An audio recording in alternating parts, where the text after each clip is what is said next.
तो प्यारे साथियों, मैं हूं राहुल सचवानी। स्वागत करता हूं आपका आज के इस वीडियो में। आज अपन कल वाला जो पिछला जस्ट टॉपिक है उसको आगे बढ़ा रहे हैं। मैंने आपको केवल बताया था कि हार्ड ड्रॉ कैसे करना है और कहाँ से क्या हो रहा है, लेकिन आज हम फाइनली ये समझेंगे कि लिखना क्या है और कौन सा प्रश्न हमसे पूछे तो उसमें कितना हमको उत्तर लिख कर के आना है। ये एक बहुत बड़ा कन्फ्यूजन है, इसीलिए नंबर कम ज़्यादा हो जाता है हमारे। तो यहाँ समझो, एक चीज़ मैं पहले आपको बता दूँ कि ये जो हृदय हमने बनाया है, बहुत रेयर चांसेस होते हैं, वैसे कम चांसेस होते हैं कि आपसे एग्ज़ाम में इसका नामांकित चित्र बनाने को आ जाए, या जिसको हम लोग कहते हैं लेबल्ड डायग्राम। 2 नंबर में क्वेश्चन दे देगा कि मानव हृदय का नामांकित चित्र बना के दिखाओ, तो सारी लेबलिंग करनी है आपको बना करके। तो किताब वाले से बनाना ये आसान है, क्योंकि यहाँ पर आपको पता भी है कि कहाँ क्या जा रहा है, तो आप आराम से लेबलिंग कर सकते हो, कोई टेंशन वाली बात नहीं। अब उसके बाद क्या है, हमें आज ये चीज़ें समझनी है कि विभिन्न कोष्ठ कौन से हैं। अगर हमें लिखने की नौबत आ जाए तो हम लिखेंगे कैसे, मैं आपको बताऊंगा। फिर है हमारे पास में हृदय की कार्य प्रणाली, मतलब पूरे शरीर में फाइनली जो है ना उसको समराइज कैसे करें हम, एक छोटा सा पेज बना करके कैसे लिखें। तो ये जो कार्य प्रणाली है इसको हम समझेंगे व्यवस्थात्मक निरूपण से, जिसको स्कीमेटिक रिप्रेजेंटेशन भी बोलते हैं। तो मतलब कभी कभी एग्जाम में क्या होता है, आपको क्वेश्चन में ये नहीं बोलता कि मानव हृदय का चित्र बना के समझाओ, वो बोलता है कि मानव हृदय का व्यवस्थात्मक निरूपण करके उसकी कार्यविधि का वर्णन करो। ऐसा एक 5 या 6 नंबर का क्वेश्चन हो सकता है। तो उस क्वेश्चन में क्या होता है, हमें ये नहीं बनाना होता, हमें एक और चित्र दे रखा होता है, वो बनाना होता है। वो सिखाऊंगा मैं आपको, वो बहुत सिंपल होता है। और फिर फाइनली जो है हमें 2 क्वेश्चन इस चैप्टर में जो दे रखे हैं इस टॉपिक से रिलेटेड, वो पढ़ के उनको समझना है। तो देखो, चलो सबसे पहले तो अब विभिन्न कोष्ठ के लिए ही मैंने पुराना डायग्राम रखा है, इसको मिटाया नहीं है। विभिन्न कोष्ठ समझो यहाँ पे आप कि 4 कोष्ठ देख ही लिए अपन ने यहाँ पे। तो ये है हमारा, यहाँ से हमने शुरू किया था सारी कथा, लेफ्ट वेंट्रिकल, या जिसको हम लोग कह रहे थे बायां निलय। बायां निलय, उसके ऊपर है हमारे पास में बायां आलिंद, ये हमारा बायां निलय, ये ऊपर है हमारे पास में बायां आलिंद, और सिमिलरली दाहिनी तरफ अगर हम कहेंगे तो नीचे हो जाएगा हमारा दायां निलय और ये दायां आलिंद।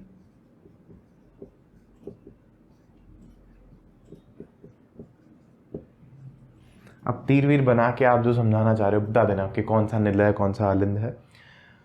हम एक बात समझ रहे हैं कि ये एक चक्र है, ये एक साइकिल है, सर्कल है, ये वापस वहीं आ जाएगा। अगर आप मान लो यहां से शुरू करना चाहो, यहां से समझाना चाहो तो भी ठीक है, यहां से करना चाहो तो भी ठीक है, यहां से करो तो भी ठीक है, यहां से करो तो भी ठीक है। वो बस मुझे पसंद है तो मैं उसको यहां से, जो ऑक्सीजनित जो हमारा रुधिर है वो कहाँ जाता है, ऑर्टा में जाता है या महाधमनी में जाता है, मुझे यहाँ से शुरुआत करना पसंद है तो मैं यहाँ से करता हूँ।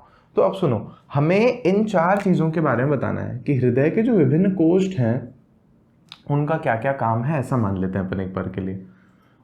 अब यहाँ पे एक छोटी सी बात है कि कोष्ठ की जरूरत ही क्या है, मतलब 4 ब्लॉक की क्या जरूरत है, 2 की हो या 3 हो ना, फिर 4 क्यों चाहिए हमको। जैसे बहुत सारे जानवर हैं जिनमें क्या होते हैं, 2 कोष्ठ होते हैं, जैसे मछलियां हैं स्पेशली, उनमें 2 ही कोष्ठ होते हैं, उनका भी अपन थोड़ा सा समझेंगे बाद में।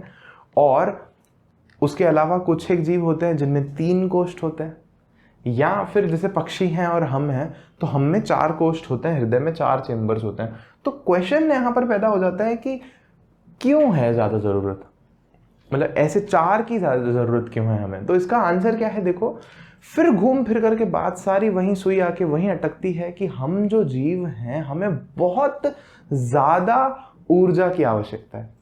तो आप बोलोगे सर ऊर्जा का इससे क्या लेना देना है, समझो देखो इस बात को, हमें बहुत ज़्यादा ऑक्सीजनित रुधिर की ज़रूरत है। ऊर्जा की आवश्यकता से मतलब यह है, ज़्यादा ऑक्सीजन जब एक एक कोशिका में पहुंचेगी तो उस ऑक्सीजन का और ग्लूकोज की रिएक्शन होगी जिससे हमें ज़्यादा ऊर्जा मिलेगी। ये बात क्लियर हुई आपको। तो इसका मतलब यह है कि ज़्यादा ऑक्सीजन वाला जो खून है वो और जो कम ऑक्सीजन वाला खून है, उन दोनों को अलग रखने की बहुत भारी आवश्यकता है हमारे शरीर में। लेकिन फिर भी यहाँ एक क्वेश्चन ये अटकता है कि सर तो दो में काम हो जाना चाहिए ना, एक में आप ये वाला खून रख लो जिसको हम क्या कह रहे हैं वी ऑक्सीजनित, और एक में आप ऑक्सीजनित खून रख लो, रुधिर रख लो, चार की कहाँ जरूरत आ रही है? तो इसका उत्तर देखो ये है कि हमारा ना बॉडी भी फिर बहुत ज्यादा कॉम्प्लेक्स है। जैसे समझना हमारे शरीर को बहुत कोने कोने तक खून पहुंचाना है, बहुत जोर से पंप करके खून को जाना पड़ता है। तो फिर उसके लिए जो नीचे वाले जो हमारे कोष्ठ हैं वो स्पेसिफिक हैं, वो बहुत जोर से पंप करते हैं खून को हृदय में से, तो वो एक एक कोशिका तक जाकर के पहुंच पाता है। और जो ऊपर वाले हमारे यहाँ पर क्या हैं कोष्ठ हैं, इनको क्या काम मिला हुआ है? रुधिर को सिंपली इकट्ठा करने का काम मिला हुआ है। तो आप धीरे धीरे धीरे इकट्ठा कर लो, बोली कोई दिक्कत नहीं, जैसे नीचे डालोगे वो नीचे जोर से उसको एक्सपेंड कर देंगे। तो इसलिए मान लो अगर हमारे शरीर में इतने दूर हाथ पैर नहीं होते, दिमाग विमाग थोड़ा कम विकसित होता, तो हो सकता है कि हमारा भी काम 3 में चल जाता, संभव है। तो यहां समझने वाली बात करो। अब इसके बाद क्या है हमारे पास में, हमें सिंपली बताना है दायां आलिंद दायां निलय क्या करता है, बायां आलिंद और बायां निलय क्या करता है। तो देखो आज ना आपको होमवर्क बहुत ज्यादा मिलने वाला है। मतलब आज मैं जो भी आपको समझा रहा हूं, जो भी मैं आपको कह रहा हूं, आपको अपनी कॉपी में उठा के खुद से लिखना है। हालांकि बोल रहा हूं मैं पूरा का पूरा, आप चाहो तो पॉज भी कर लो, जैसे ही मैं लाइन बोलूं पॉज कर लेना, लिख लेना, फिर मैं अगली बोलूं पॉज कर लेना, लिख लेना। तो हम मान लो शुरू कर रहे हैं दाएं आलिंद से। तो दाएं आलिंद का क्या काम होता है? तो हम कहेंगे जो राइट एट्रियम है वो पूरे शरीर से आने वाले वी ऑक्सीजनित रुधिर को, देखो वापस समझो, पूरे शरीर में से क्या आ रहा है? वी ऑक्सीजनित रुधिर आ रहा है, उसको इकट्ठा करता है कौन? दायां आलिंद। किसके माध्यम से इकट्ठा करता है? तो आप बोलोगे कि सर ये करता है किसके? वेना कावा, या इसको हमने बोला था महाशिरा, महाशिराओं के माध्यम से। तो आप बोलोगे कि जो दायां आलिंद है वो शरीर से आने वाले वी ऑक्सीजनित रुधिर को महाशिराओं के माध्यम से एकत्रित करता है। मतलब महाशिराओं के माध्यम से इसके पास आ गया, यहां से और यहां से ऊपर से उसको इसने इकट्ठा कर लिया, और फिर उस रुधिर को ये क्या करता है? दाएं निलय की तरफ या राइट वेंट्रिकल की तरफ भेज देता है। Simple, clear, focus. अब क्या है सेकंड हमारा? तो अब रुधिर जब यहां आ गया है तो फिर इसका क्या होगा? तो हम बोलेंगे जो दायां निलय है वो क्या करता है? वी ऑक्सीजनित रुधिर को प्रेषित करता है किसकी तरफ? बोलो, फुफ्फुस की तरफ। फुफ्फुस की तरफ उसको प्रेषित करता है, और किसके माध्यम से करता है? कौन है ये? कौन सा पाइप है ये ले जा रहा है जो? तो ये वी ऑक्सीजनित रुधिर है, लेकिन फिर भी ये धमनी होने के बावजूद इसका नाम क्या है? फुफ्फुस धमनी। तो आप लिखना दायां निलय वी ऑक्सीजनित रुधिर को फुफ्फुस धमनी के माध्यम से, फुफ्फुस धमनी के माध्यम से फुफ्फुस में पहुंचाता है, लंग्स में पहुंचाता है।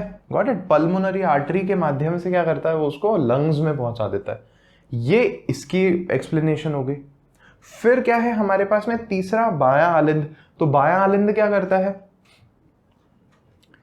रुधिर को एकत्रित कर रहा है। कौन से रुधिर को एकत्रित कर रहा है? जो रुधिर इसके पास कहां से आ रहा है? देखो आप, ये वाले कौन से पाइप हैं? ये वाले बताए थे मैंने आपको।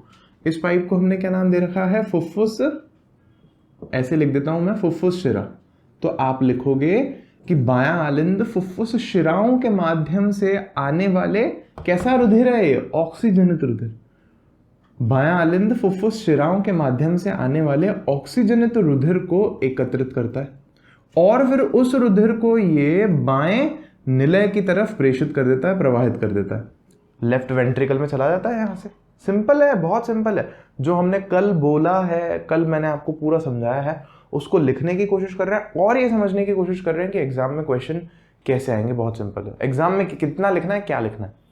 तो फिर उसके बाद ये रुधिर यहां पे आ गया, तो बायां निलय क्या करता है? ये महाधमनी के माध्यम से पूरे शरीर में जो हमारा ऑक्सीजनित रुधिर है उसको भेजता है, पंप करके पूरे शरीर में भेजता है, ऐसा आप लिख सकते हो। तो ये चारों के बारे में मैंने आपको बता दिया।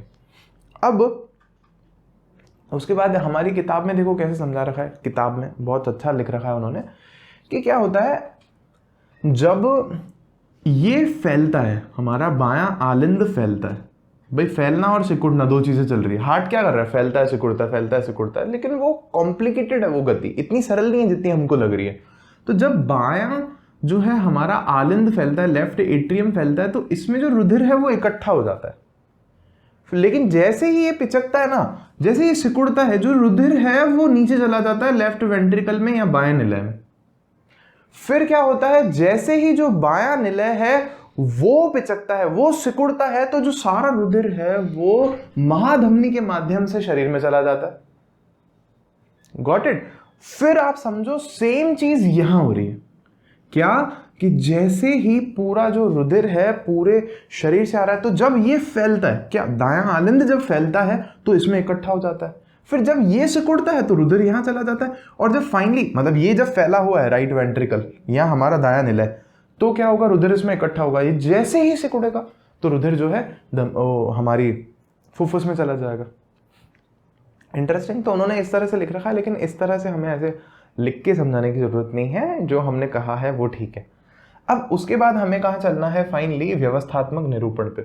तो व्यवस्थात्मक निरूपण से हम कार्य प्रणाली को समझाएंगे कि लिखना कैसे। उसके लिए मेरे को ये डायग्राम मिटाना पड़ेगा, तो मैं फट से मिटा रहा हूँ। तो अब ले लो पेन पेंसिल हाथ में, ठीक है, रबर, और ड्रॉ करना मेरे साथ में शुरू कर दो। तो हम बना रहे हैं व्यवस्थात्मक निरूपण, और यहाँ ध्यान से सुन लो, एग्जाम में सीधा क्वेश्चन आता है व्यवस्थात्मक निरूपण, मतलब वहां हमको इतनी मेहनत नहीं करके आनी दिल बनाने के लिए, सिंपल व्यवस्थात्मक निरूपण। देखो समझो, जैसे आप अगर बाकी टीचर्स को देखेंगे तो वो आपको क्या कर सकते हैं कि एक ऐसे डब्बा बनवाएंगे, बोलेंगे एक ऐसे चौकोर डब्बा बना लो, और ये मान लो कि ये इसके हृदय के 4 भाग हो गए, सामने वाली खिड़की में हृदय के 4 भाग रहते हैं, ठीक है। लेकिन अपन थोड़ा सा उसको सोफिस्टिकेटेड बना देते हैं, थोड़ा जैसे मतलब लगे तो सही, जैसे किताब में अपने को दे रखा है, मान लो कि ये हमारा हार्ट है किताब के हिसाब से, ठीक है, और इसमें हम बता देते हैं 4 चेम्बर्स, ऐसे करके बना दो, ठीक है।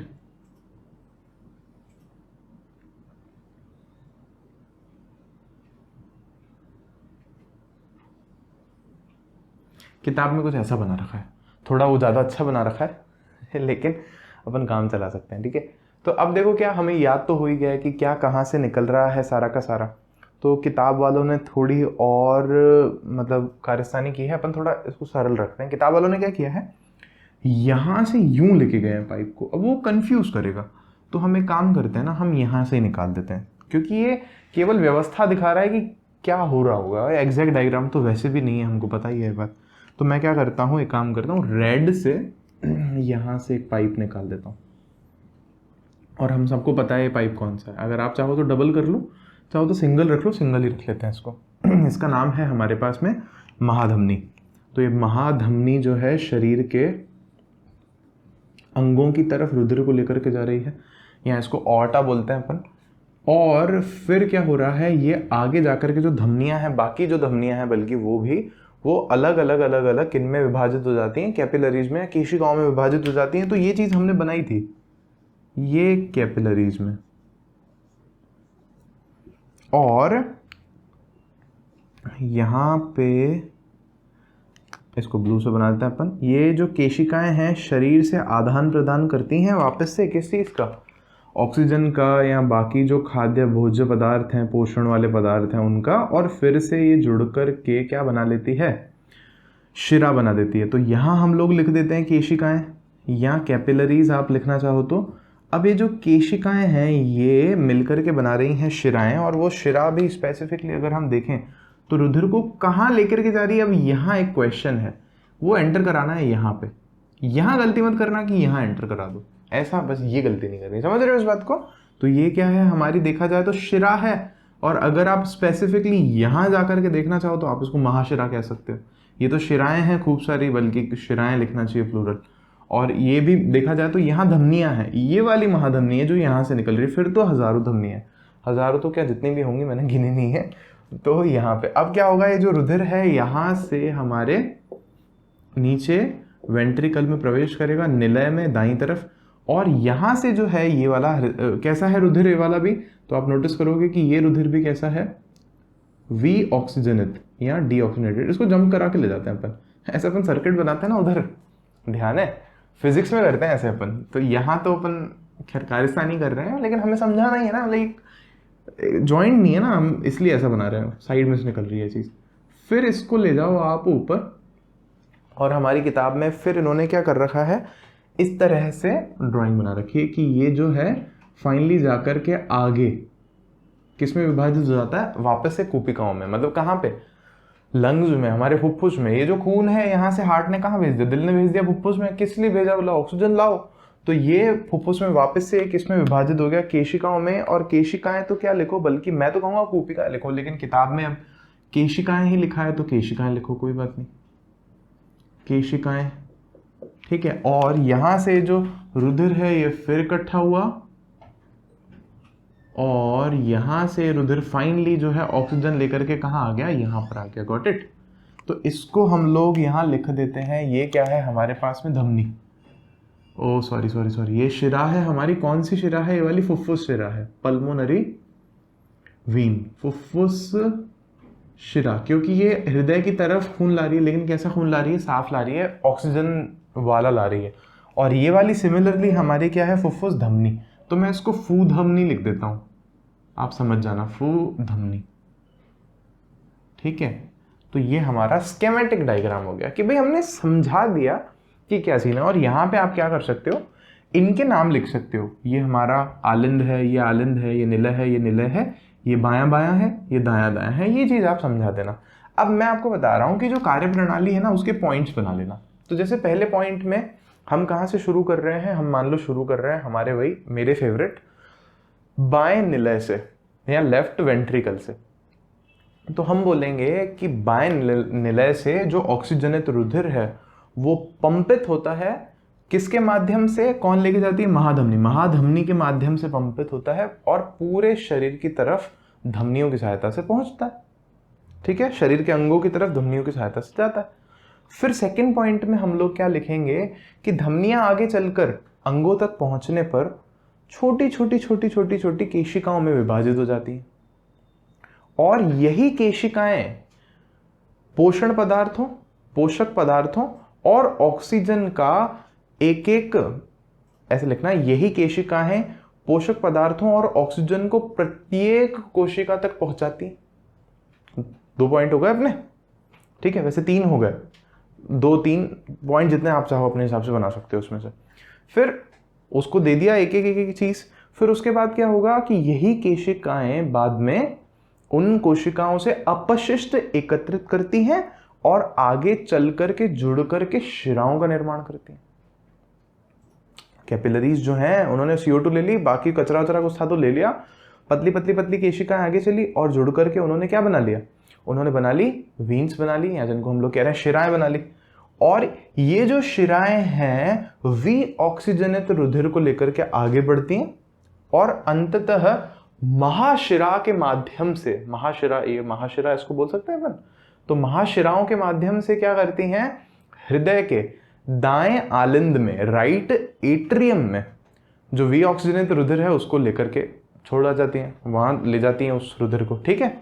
फिर इसके बाद आप क्या लिख सकते हो अगले पॉइंट में, अब जो वी ऑक्सीजनित रुधिर है वो दाएं आलिंद से प्रवेश करता है दाएं निलय की तरफ, राइट वेंट्रिकल में जाता है वो रुधिर, और जो राइट वेंट्रिकल है वहां से जो वी ऑक्सीजनित रुधिर है वो किसके माध्यम से, फुफ्फुस धमनी के माध्यम से फुफ्फुस की तरफ जाता है, लंग्स की तरफ जाता है, सिंपल।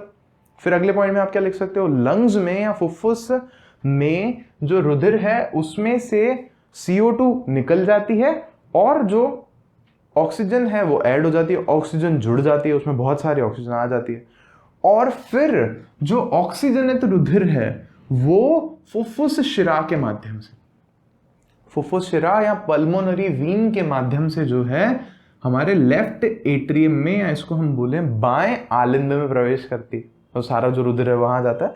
फिर फाइनली कि जो भी हमारा यहाँ पे रुधिर है, कैसा रुधिर है, ऑक्सीजनित रुधिर है, वो पुनः वाल्व से होते हुए बाएं निलय में प्रवेश करता है या लेफ्ट वेंट्रिकल में प्रवेश करता है। और इस तरह से जो ये दोहरा संचरण है ये चलता रहता है। क्लियर हो ये बात? अब आपके मन में एक क्वेश्चन होना चाहिए कि इस चीज को जो है मैं दोहरा संचरण क्यों बोल रहा हूं, या इसको इंग्लिश में हम जो है डबल सर्कुलेशन क्यों बोलते हैं। डबल सर्कुलेशन क्यों बोलते हैं?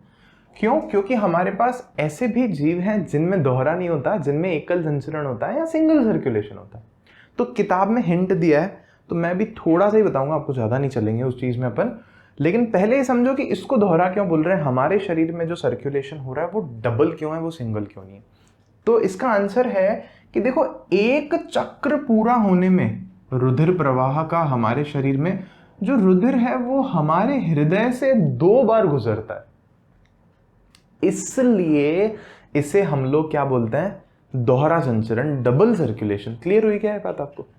बहुत सिंपल बात है, कोई कॉम्प्लिकेशन नहीं है। देखो आप कि एक बार तो खून आ गया लेकिन पूरा नहीं हुआ चक्कर, फिर वापस से हृदय में आया है खून दूसरी बार, तो तब जाकर के एक चक्र पूर्ण हुआ है, या एक जो है साइकिल पूरा हुआ है, इसलिए हम इसको कह रहे हैं दोहरा संचरण। लेकिन अब क्या होता है, जैसे कुछ एक मान लो सरल जीव हैं जिनकी ऊर्जा की जो रिक्वायरमेंट है कम है, जैसे कि मान लो मछली है। अब मछली का शरीर क्या होता है, सिंपल सा तो बॉडी है बेचारी की, ऐसे बनाते थे ना अपन बचपन में, मछली जल की रानी है और ये फिन्स वगैरह उसके यहाँ पे होते होंगे। तो खैर अभी मैं बस आपको ये बताना चाह रहा हूँ कि हम भयंकर कॉम्प्लिकेटेड है, हाथ इधर है, ये इधर टांग और पता नहीं क्या क्या, ये बेचारी सिंपल शरीर, छोटा सा सिंपल फ्लो हो रहा है सब कुछ। तो यहाँ देखो क्या होता है, इसके हार्ट में 2 ही चेंबर होते हैं, 4 की जरूरत नहीं पड़ती इसको। तो है क्या सीन, जैसे मान लो हमने मछली के पढ़े थे यहाँ पे जो क्लोम होते हैं अंदर की तरफ, ठीक है, क्लोम या गिल्स लिख रहा हूँ मैं यहाँ पे। तो मान लो कि ये वो गिल्स वाली ही क्या है, केशिकाएं हैं। जैसे हमारे अंदर कैपिलरीज है ना, तो इनके में भी कैपिलरीज हैं, ऐसा मान लो गिल्स वाली, ठीक है। अब ये कैपिलरीज हैं गिल्स वाली, मैं गिल्स लिख देता हूँ यहाँ पे, गिल्स कैपिलरीज, आप समझ जाना। अब यहाँ से क्या होता है, रुधिर में ऑक्सीजन ऐड हो जाती है, और ये जो रुधिर की ऑक्सीजन है ये आगे चलती चलती चलती चलती चलती, तो ये कहाँ जा रही है, ये जा रही है शरीर की तरफ, बॉडी की तरफ। तो मैं बॉडी लिख देता हूँ यहाँ पे। अब वो सीधे ही काम में आ जाता है, मतलब यहाँ ऐसे नहीं होता कि पहले वो जो है लंग्स में से वो हृदय में पहुंचेगी, फिर हृदय उसको जोर से पंप करेगा, फिर पूरी बॉडी में जाएगी, फिर नहीं, इतना शरीर में कॉम्प्लिकेशन ही नहीं है ना अभी। तो ये बॉडी की तरफ जा रही है। अब बॉडी से क्या होगा कि ये जो रक्त है ये काफ़ी कैसा हो जाएगा, ये रुधिर कैसा हो जाएगा, वी ऑक्सीजनेट हो जाएगा, इसमें कार्बन डाइऑक्साइड का जो अमाउंट है वो थोड़ा बढ़ जाएगा। और अगर आप नोटिस करोगे यहाँ पे, तो थोड़ा बहुत जो ब्लड है हम ये कह सकते हैं कि ऑक्सीजन वाला भी रहेगा, कि ऐसा नहीं कि सारा ही वैसा हो जाएगा। फिर ये जो रुधिर है ये पहुंचता है फाइनली हार्ट के पास में, यहाँ पे दिल के पास में। इसके पास भी दिल है भाई, ऐसी बात नहीं है, इतना क्या हल्के में ले रहे हो क्या, मछली तो क्या वो दिल तो है, तो दिल है, लेकिन चेंबर 2 ही है, मतलब एक एट्रियम एक वेंट्रिकल, एक आलिंद एक निलय, बस दैट्स इट। तो अब क्या होगा, एक ने इकट्ठा किया, एक ने धक्का मारा, अब वो जो दूसरा, अब यहाँ एक इंटरेस्टिंग बात समझना कि जो दिल की कोशिकाएं हैं उनको भी तो ऑक्सीजन चाहिए होती होगी ना, तो इसीलिए मैंने बोला कि जो शरीर से आ रहा है वो सारा नहीं हो जाता होगा वैसे, ठीक है, इस बात को समझ रहे हो आप। तो फिर फाइनली ये जो रुधिर है, हार्ट इसको जब पंप करता है तो ये फाइनली वापस कहाँ चला जाता है, इनके गिल्स की तरफ चला जाता है। तो इसका मतलब क्या हुआ कि एक चक्र पूरा होते होते तो हृदय से तो एक ही बार होकर के गुजरा है इसके शरीर में जो खून है, रुधिर है। तो इसका मतलब हम कह सकते हैं कि ये वाला एकल संचरण है मछली के अंदर, या सिंगल सर्कुलेशन। लेकिन ये वाला जो है हम मानवों के अंदर ये कैसा है, दोहरा संचरण या डबल सर्कुलेशन। तो ये व्यवस्थात्मक, अगर आपको कभी भी कहता है एग्जाम में व्यवस्थात्मक क्या करो, उसका निरूपण करो, स्केमेटिक रिप्रेजेंटेशन करो, तो पूरा मत करके आना। अब बारी है हमें क्वेश्चन आंसर्स लेने की। तो देखो क्वेश्चन आंसर क्या है, हमारे 2 क्वेश्चन हमें एनसीईआरटी में दे रखे हैं, दोनों अच्छे क्वेश्चन हैं, मैं आपको दोनों बताता हूँ। पहला क्वेश्चन है, पेज नंबर मेरे पास जो है उसमें 122 पर, मानव में वहन तंत्र के घटक कौन से हैं, इन घटकों के क्या कार्य हैं। क्लियर हुई? वहन तंत्र, सर्कुलेटरी सिस्टम पूरा पढ़ चुके हैं हम लोग, तो इसमें घटक कौन से और उसके कार्य क्या क्या हैं। तो हमने पढ़ा था 3 घटक है, मानव हृदय है, वाहिकाएं हैं, और उसके बाद में माध्यम है, जो रुधिर जिसको बोला था अपन ने। तो अब देखो डिपेंड करता है कि ये क्वेश्चन कितने नंबर का पूछा है। अगर मान लो आपसे 2 ही नंबर का क्वेश्चन पूछा है तो 2-2 लाइन लिख के खत्म करना है, 6 लाइन में आपको आंसर देना है उसको। कि भाई मानव हृदय जैसे लिखोगे तो उसमें लिख देना कि पहले तो बता देना कि 3 हैं अंग इसके, फिर मानव हृदय अगर पहला लिखते हो मान लो आप, तो कह देना कि ये मानव शरीर में रुधिर को पंप करने के लिए एक यंत्र है, यंत्र की भांति कार्य करता है। बस सिंपल, खत्म। फिर रुधिर पे आ जाना कि जो रुधिर है ये एक तरल संयोजी माध्यम है, उत्तक है, और ऐसा ऐसा 1-2 बातें लिखी, खत्म। तीसरा जो है वाहिकाएं बता देना, ये 2-3 तरह की होती हैं, केशिका, धमनी और शिरा। शिरा ये, धमनी वो, केशिका वो, खत्म हो गया। 6-7 लाइनें हो जाएंगी आपकी। लेकिन यही क्वेश्चन अगर 5 नंबर का है, यही क्वेश्चन अगर 10 नंबर का है, तो जितना हमने पढ़ा है सब लिख सकते हैं। तो डिपेंड कर रहा है कि क्वेश्चन कितने नंबर का है। ये इसलिए मैंने ये चीज आपको बताई। मेरे को पता है क्वेश्चन कर लोगे आप सब जने, लेकिन एग्जाम में हमें क्या ध्यान रखना है कि लघुतरात्मक है, निबंधात्मक है कि अति लघुतरात्मक है, इस तरह से। तो अति तो नहीं होगा, घटकों के क्या कार्य नहीं पूछेगा अगर छोटा होगा तो। फिर क्या है, दूसरा क्वेश्चन है हमारे पास में, स्तनधारी तथा पक्षियों में ऑक्सीजनित तथा विऑक्सीजनित रुधिर को अलग करना क्यों आवश्यक है। ये आपको ना दिमाग खराब करने वाला क्वेश्चन है, बहुत सुंदर क्वेश्चन है। देखो क्या कह रहा है, वापस सुनो। स्तनधारी तथा पक्षियों में ऑक्सीजनित तथा विऑक्सीजनित रुधिर को अलग करना क्यों आवश्यक है। मतलब ये स्तनधारी कह रहा है, तो स्तनधारी तो देखो अपन भी है ना। क्या है स्तनधारी? मैमल्स। मैमल्स वर्ड ज़्यादा फेमस है, मैमल्स स्तनधारी। और दूसरा क्या कह रहा है, पक्षी, एवीज जिनको हम लोग बोलते हैं, बर्ड्स। इन दोनों में जो रुधिर है, ऑक्सीजनेटेड और डीऑक्सीजनेटेड, इन दोनों को अलग करने की क्या जरूरत है। तो ध्यान से सुनना और आंसर लिखना है आपको। मैमल्स कौन है पहले वो सुन लो। वो वर्टिब्रेट्स जिनके बच्चे पैदा होते हैं, और वो बच्चे जो हैं उनकी माता उनको स्तन से दूध पिलाती है। मतलब एक सरल हम अगर कहें तो इस तरह से हम समझ सकते हैं कि वो जो जीव हैं वो मैमल्स कहला रहे हैं। स्तनधारी, स्तन वो उसी के लिए कह रहे हैं, माता के स्तनों के लिए कह रहे हैं जिनसे वो अपने बच्चे को दूध पिलाती है। Got it? तो यहां से ना वो है हमारे मैमल्स। फिर पक्षियों की बात हो रही है। तो ये जो दोनों हैं ये कैसे जीव हैं, इनके लिए मैं एक शब्द लिखूंगा, इनको हम बोलते हैं वार्म ब्लडेड।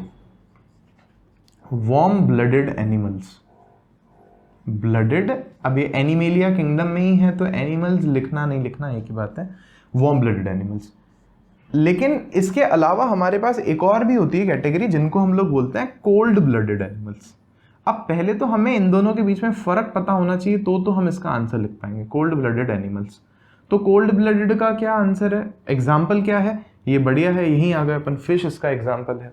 तो पहले मतलब समझ लो, वार्म ब्लडेड और कोल्ड ब्लडेड का मतलब क्या है। ये कार्ड नहीं है, ये कोल्ड है, ठीक है। कोल्ड ब्लडेड एनिमल्स, तो देखो वार्म ब्लडेड एनिमल्स वो एनिमल्स हैं जिनके शरीर का जो तापमान है ना सेम रहता है।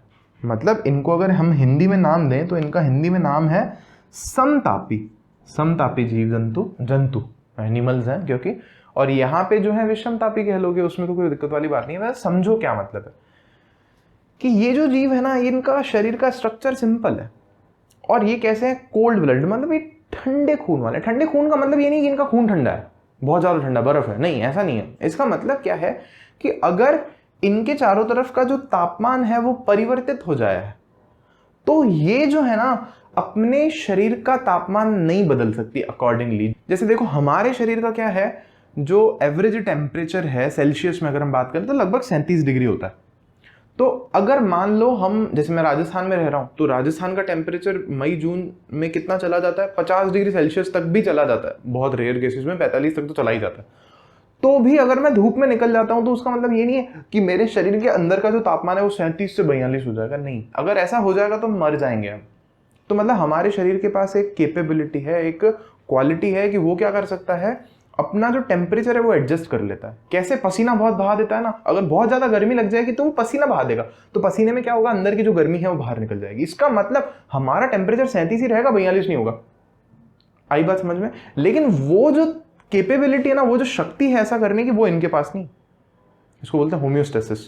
खैर छोड़ो, तो वो इनके पास में नहीं है। किनके पास? कोल्ड ब्लडेड एनिमल्स के पास। मतलब अगर कोई मछली है जो ठंडे पानी में जिंदा रहती है, अगर आप उसको गर्म पानी में, मैं यहाँ थोड़े, जैसे मान लो ऐसा आप समझते हो ना, जैसे साउथ पोल नॉर्थ पोल है हमारे पास में पृथ्वी पे, तो वो क्योंकि सूर्य की जो किरणें हैं वहाँ सीधे नहीं पहुँचती, तो वहाँ अगर कोई ऐसे जीव रह रहे हैं नीचे तो वो ठंडे पानी में रह रहे हैं। लेकिन अगर हमारा हिंद महासागर है, या जो अफ्रीका के पास में हम लोग देखते हैं, जो प्रशांत महासागर है जो बीच में है, हमारी जो विषुवत रेखा है, भूमध्य रेखा जो है, तो भूमध्य रेखा के आसपास अगर कहीं सागर में ले जाके उन मछलियों को डालोगे तो हो सकता है वो जिंदा नहीं रह पाए। क्यों? क्योंकि वहां तापमान कम था, उनकी रहने की आदत वहीं थी और वो अपनी बॉडी का टेम्परेचर एडजस्ट कर नहीं सकते। तो ऐसे जीवों को हम लोग बोलते हैं कोल्ड ब्लडेड एनिमल्स। और ऐसे जीवों को, मैमल्स को और पक्षियों को, दोनों को ही हम कैसा बोलते हैं? Warm blooded animals. तो बात क्या है, जो वार्म ब्लडेड एनिमल्स हैं इनका शरीर ज़्यादा कॉम्प्लेक्स है, ज़्यादा जटिल है, इनको ज़्यादा ऊर्जा की आवश्यकता है। और इनका जो शरीर है थोड़ा सरल है, तो क्योंकि इनके पास ऐसी कैपेबिलिटी भी नहीं है तो इनको कम ऊर्जा की आवश्यकता होती है। तो अब आप सोचोगे सर कहाँ ले जा रहे हो क्वेश्चन को? क्वेश्चन क्या था, आप हमें क्या ही समझाने लग गए?